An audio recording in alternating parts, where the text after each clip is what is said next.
Hoje vamos fazer a nossa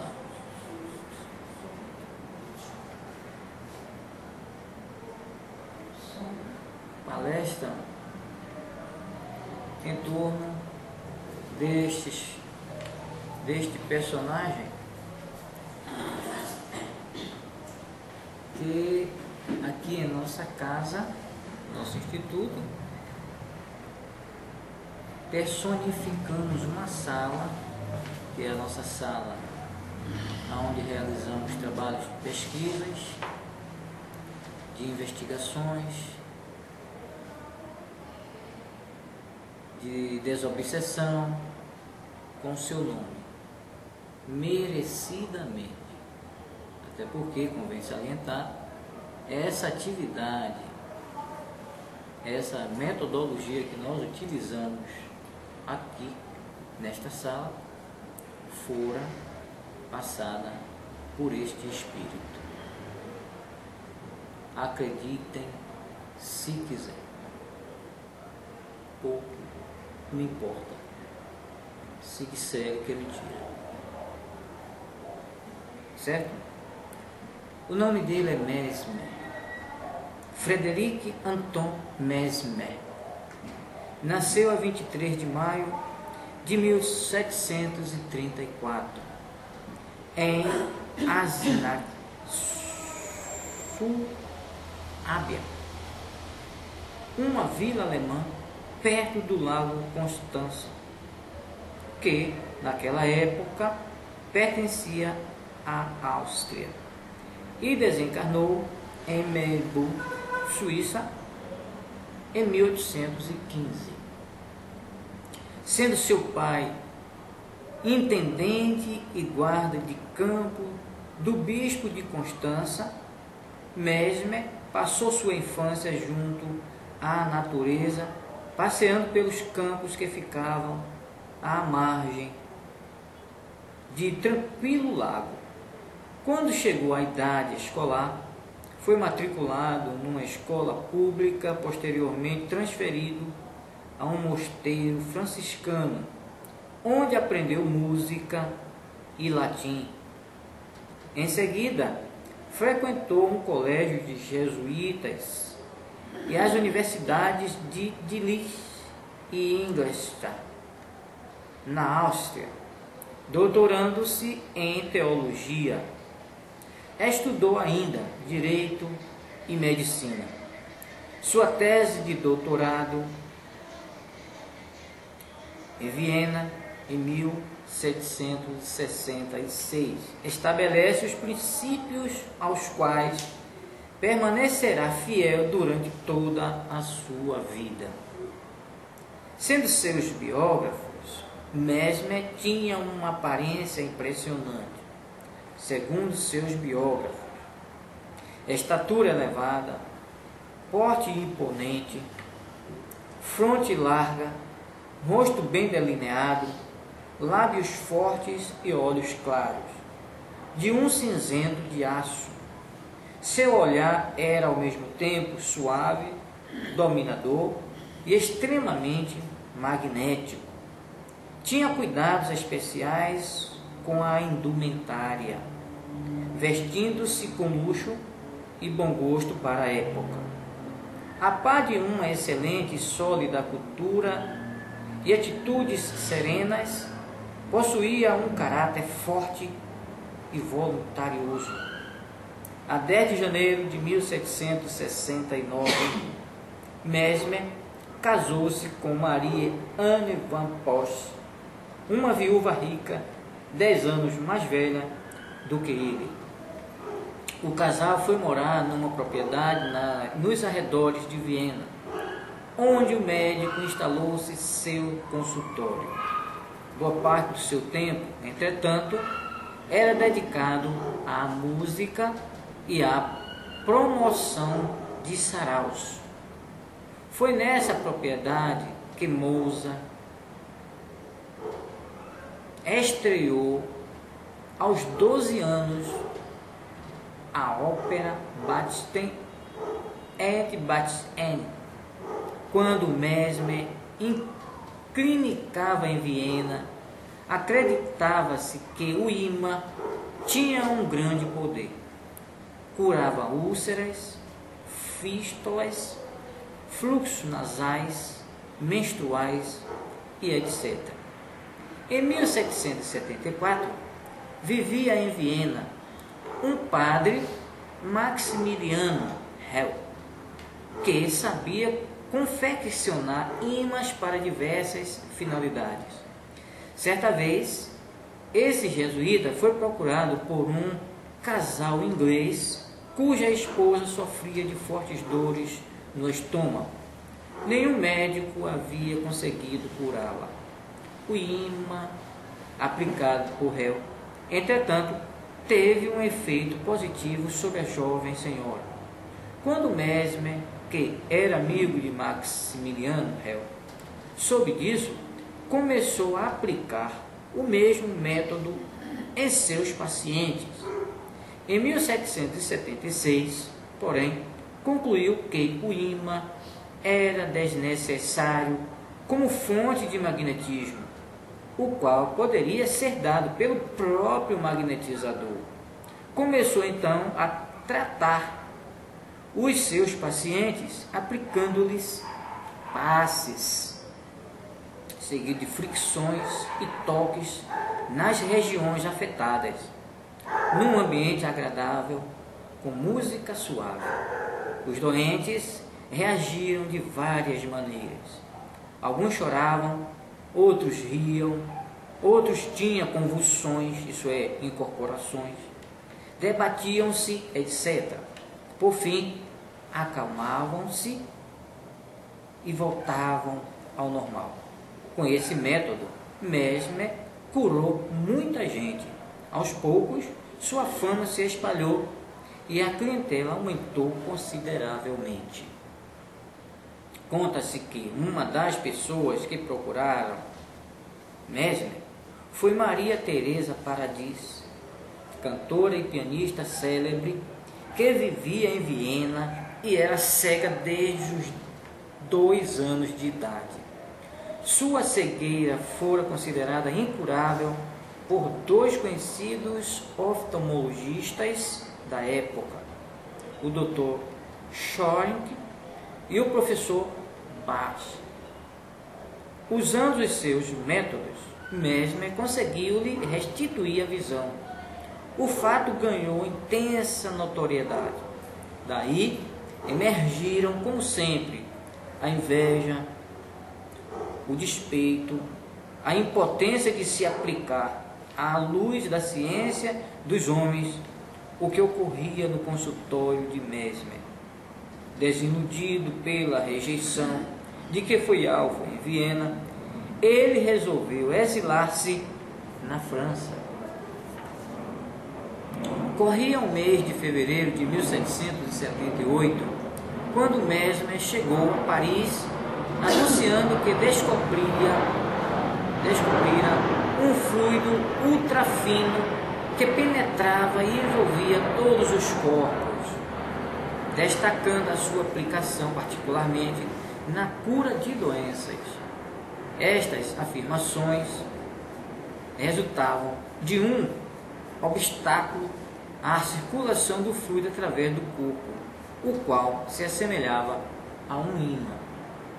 Havia a possibilidade de se controlar e fortalecer a ação do fluido, mesmerizando ou massageando os polos do corpo, superando-se os obstáculos.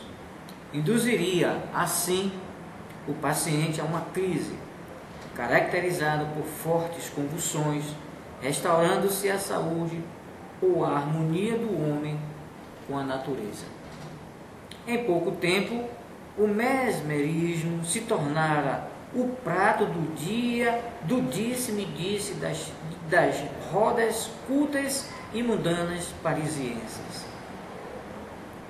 O falatório nada deixava escapar, especialmente a sala de crises de Mesmer, forrada de colchões, destinadas às pessoas com ataques convulsivos, violentos, e suas famosas cubas, cheias de limalhas de ferro e água mesmerizada, acondicionada em garrafas dispostas como raios de uma roda.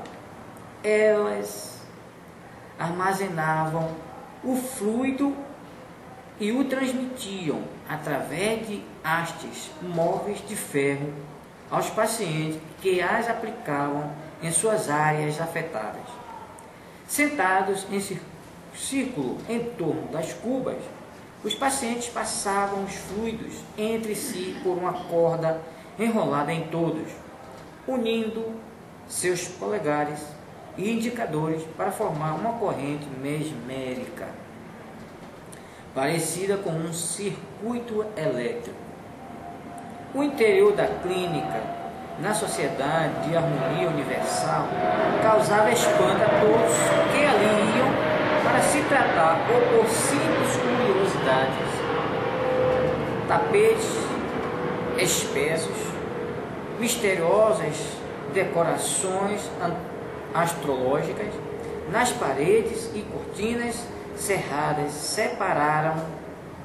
separavam o ambiente do mundo exterior, abafando, por outro lado, os gritos e explosões de risos histéricos provocados pelo próprio e inusitando tratamento.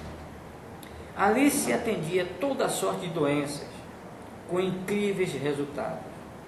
Durante as sessões, uma música suave tocada em instrumento de sopro ou num piano contribuía para compor a metodologia mesmeriana.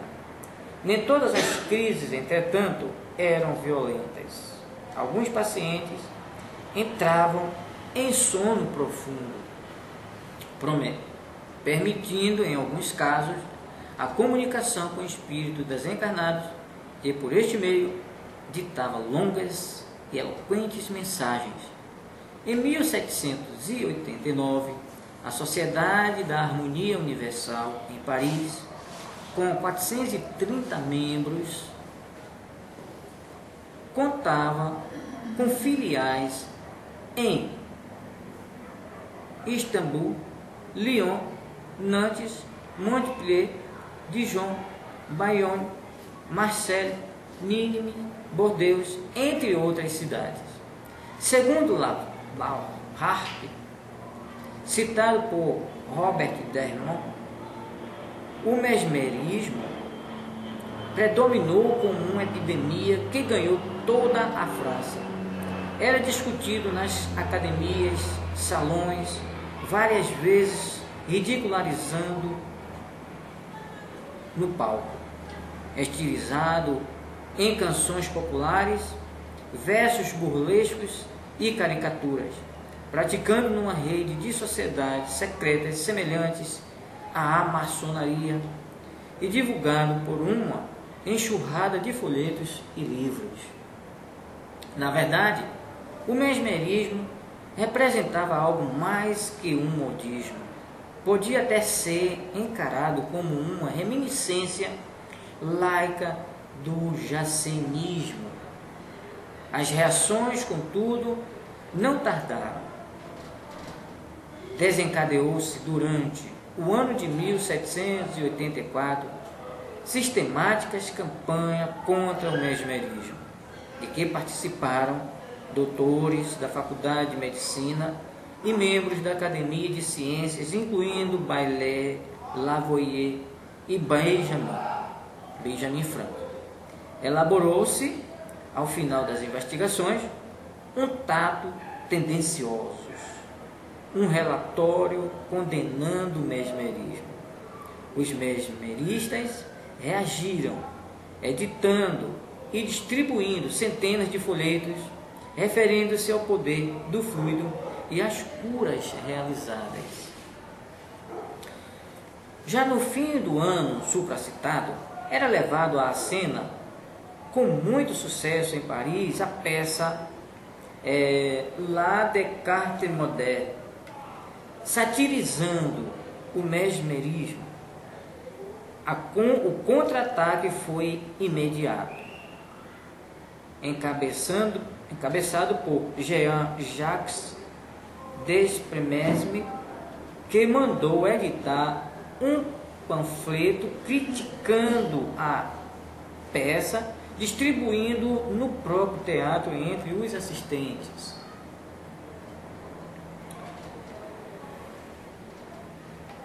A Sociedade da Harmonia Universal, que era considerada na época a Sociedade do Magnetismo, que através dos anos ficariam ao sabor de uma série de inovações, foi restaurada por volta de 1815 pelo Marquês de Puységur, com a denominação Sociedade do Magnetismo, e reorganizada em 1842, graças ao Marquês de Puységur, afirma Charles Richer. O magnetismo animal se popularizou. Em 1850, o Barão do Potete assume a liderança do movimento e promove reuniões semanais em salas do restaurante dos Frères Provençais do Palácio Royal, ao tempo em que publicava um jornal do magnetismo. Com a revitalização do mesmerismo, reacenderam-se as contumazes e preconceituosas reações do passado. O Teatro de Walter promoveu a encenação da peça O Magnetsomane em 1860, enquanto a Sociedade de Medicina reação que durou até 1837, com inusitada ênfase, o recrudescimento das concepções memeristas. Em 1840, essa sociedade finalmente deixou de lado o mesmerismo, que todavia continua sua marcha por toda a Europa, chegando à Universidade de Berlim. Por essa época, em 1849, o ilustre químico e físico alemão Barão de Reichenbach anunciava uma nova concepção sobre o agente mesmérico. Deduzira, ao longo de suas pesquisas, a existência de uma força da natureza, a que denominou de força ódica, que circularia em todos os corpos, emanada do Sol. O mesmerismo, segundo Reichenbach, seria apenas uma fração dessa extraordinária força cósmica. Na Revista Espírita de março de 1858, a primeira, claro, Allan Kardec lembra que muita gente imaginava que o Espiritismo iria desfrutar um golpe mortal no magnetismo. Lei do engano. Reconheceu-se prontamente o parentesco próximo das duas ciências, porquanto ambas se baseiam na existência e manifestação da alma. Assim, ao invés de se combaterem, podem e devem se prestar muito mútuo apoio. Entretanto, adverte Kardec, seus respectivos adeptos discordam em alguns pontos. Certos magnetistas ainda não admitem a existência, ou pelo menos, a manifestações dos espíritos. Pensam que podem tudo explicar só pela ação do fluido magnético. Isso está em O Livro dos Médios, no capítulo 14, A Opinião dos Espíritos. Esse é o título. Aliás, o próprio codificador, em princípio, concordava com as ideias desses magnetistas, mas com o tempo rendeu-se à evidência, assim como os espiritistas, e reconheceu nos fenômenos sonambúlicos, uma manifestação da alma. Linhas adiante, Kardec admite que o magnetismo preparou o caminho do espiritismo.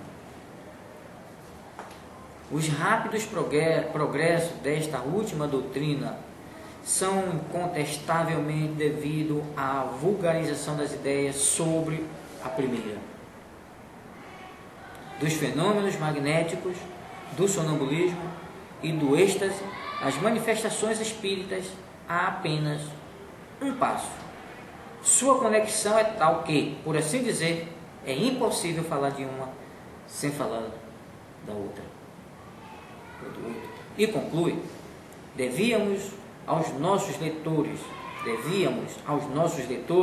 da Revista Espírita esta profissão de fé, que terminamos com uma justa homenagem aos homens de convicção que, enfrentando o ridículo, o sarcasmo e os dissabores, dedicaram-se corajosamente à defesa de uma causa tão humanitária.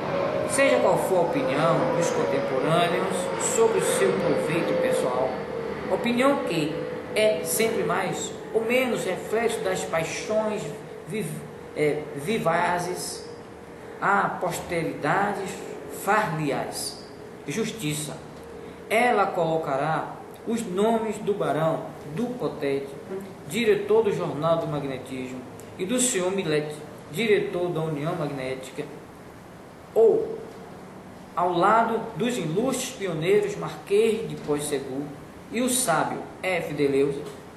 Graças aos seus esforços perseverantes, o magnetismo popularizado fincou pé na ciência oficial. Até já se fala dele aos cochichos.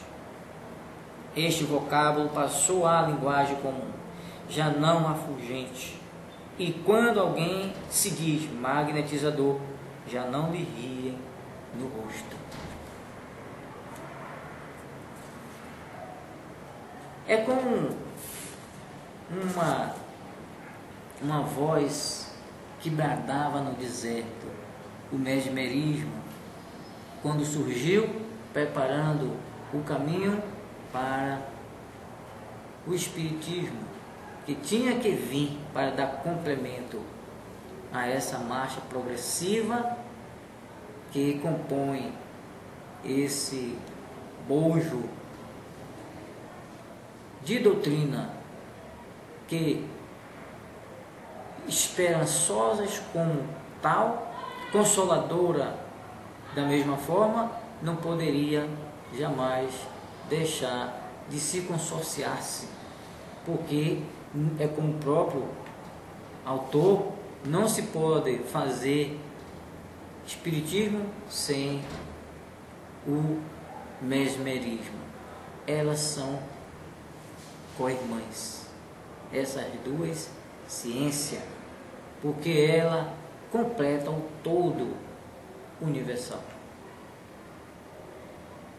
E como nós frisamos no início, esse personagem,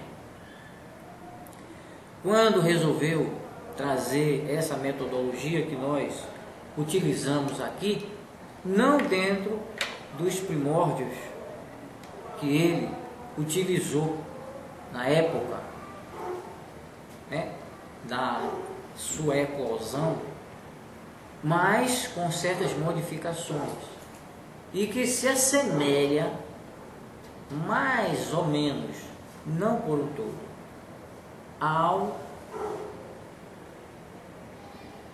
o Teatro Espírita Leopoldo Machado e ao Instituto ICBL de Cristiane Amaral. Tem alguma mudança na metodologia? Muito de leve, porque quando me foi passado essa metodologia,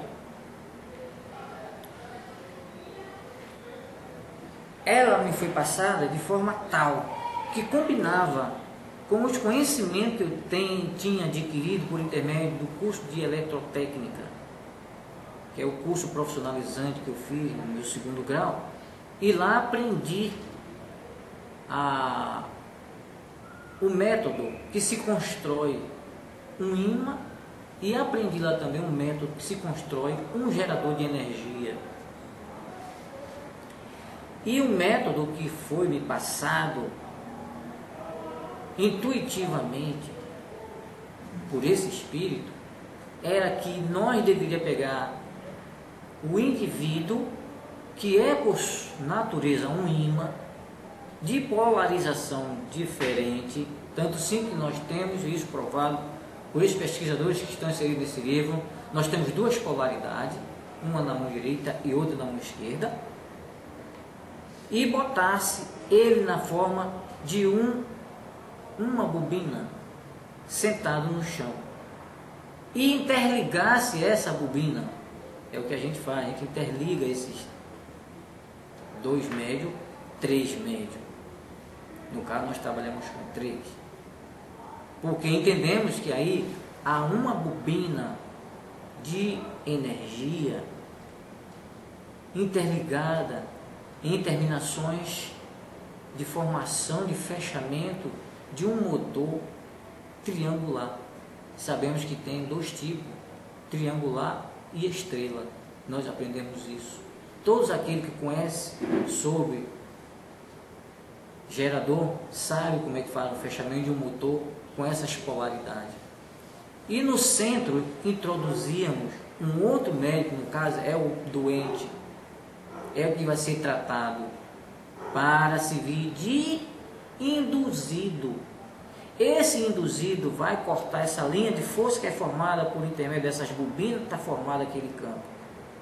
E ela vai entrar em atividade magnética. O seu campo áureo vai entrar em atividade, vai ser reativada. Esses campos que nós chamamos de campo de força, plexos ou chakras, como assim o queira, ou meridianos, como assim queira chamar, que vem dando a mesma coisa, são pontos de força existentes no corpo físico e perispiritual do ser por um todo. E essa energia vai circular, desimantando a energia deletéria que se encontra naquele campo induzido que está introduzido naquele campo magnético. Certamente, o produtor dessa energia deletéria, ele vai dar as caras, isso é, ele vai se manifestar ou no próprio paciente, se tiver a predisposição para a manifestação, ou nos médios que está ao seu redor. É o caso que nós chamamos, em outras casas também convém chamar de atração. Atraiu o obsessor.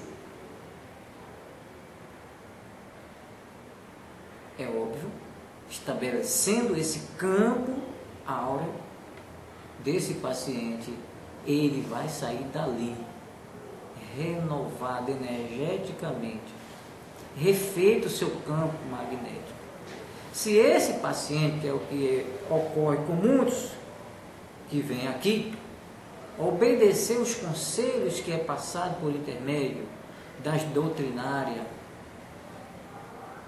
que se baseia naquela mensagem de Jesus, quando um obsessor é tirado da sua casa, vaga-se em busca de uma outra casa. Não a encontrando, retorna para a casa que ele saiu. Encontrando esta casa vazia, ele traz consigo mais outras. Não foi isso que Jesus ensinou nas suas máximas, nas suas parábolas, que felizmente não a compreenderam e por isso não mexeram, como mexeu no restante dos evangelhos, das passagens evangélicas, e que hoje ele está para aquele que raciocina, para aquele que usa do racional, que estuda, que pesquisa, percebe claramente, e não precisamos nem consultar aquele Animismo e Espiritismo de Leon Denis, onde ele fala Animismo e Espiritismo, Cristianismo e Espiritismo, onde ele narra que os evangelhos foi mexido de dia para a noite, logo no princípio da sua elaboração, e mostra pontos flagrantes de contradição entre os 4 personagens que compõem esta obra. Quando 2 diz uma coisa, outros 2 diz outra. Quando 3 confirma, o outro 3, a afirmação do quarto é contraditória. Principalmente ao que toca a fecundação de Jesus, né? 3 afirma que foi obra do Divino Espírito Santo, que fez de José um Ricardão, né? Foi o Ricardão de José. 3 evangelistas falam isso. Maria foi fecundada por obra do Divino Espírito Santo, né? E o outro afirma que foi obra de José. Ela foi casada com José. Veja só, a ideia altamente flagrante nesses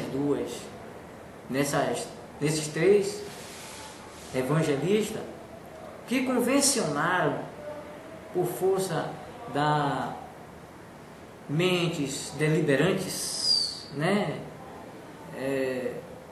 infecundas, iracundas e até esquizofrênicas, como assim dizer, que esses 4 são os 4 evangelhos verdadeiros e por isso atribui-se eles canônicos, enquanto que os demais discípulos também conviveram, e esses sim que conviveram ao lado deste grande pensador, o pensador liberal, o livre pensador que foi Jesus, atribuíam esses esquizofrênicos que eram apócrifos. E esses apócrifos, citados por esses tais, são unânimes em afirmar que Jesus realmente consolidou-se com sua família na condição de filho de José e Maria com seus irmãos. Logo, é claro que ele não foi diferente dos demais. Ele foi igualzinho a nós. E Maria não foi também uma privilegiada, né, para ficar como assim, discriminada perante todas as mulheres existentes, que nenhuma passou por esse processo de fecundação dessa forma, só ela. Isso é uma tremenda discriminação que fez a essa criatura. Agora, por que fizeram isso?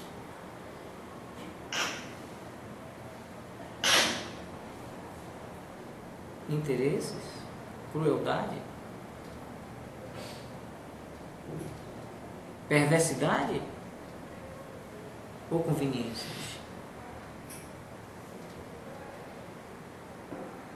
Não é verdade?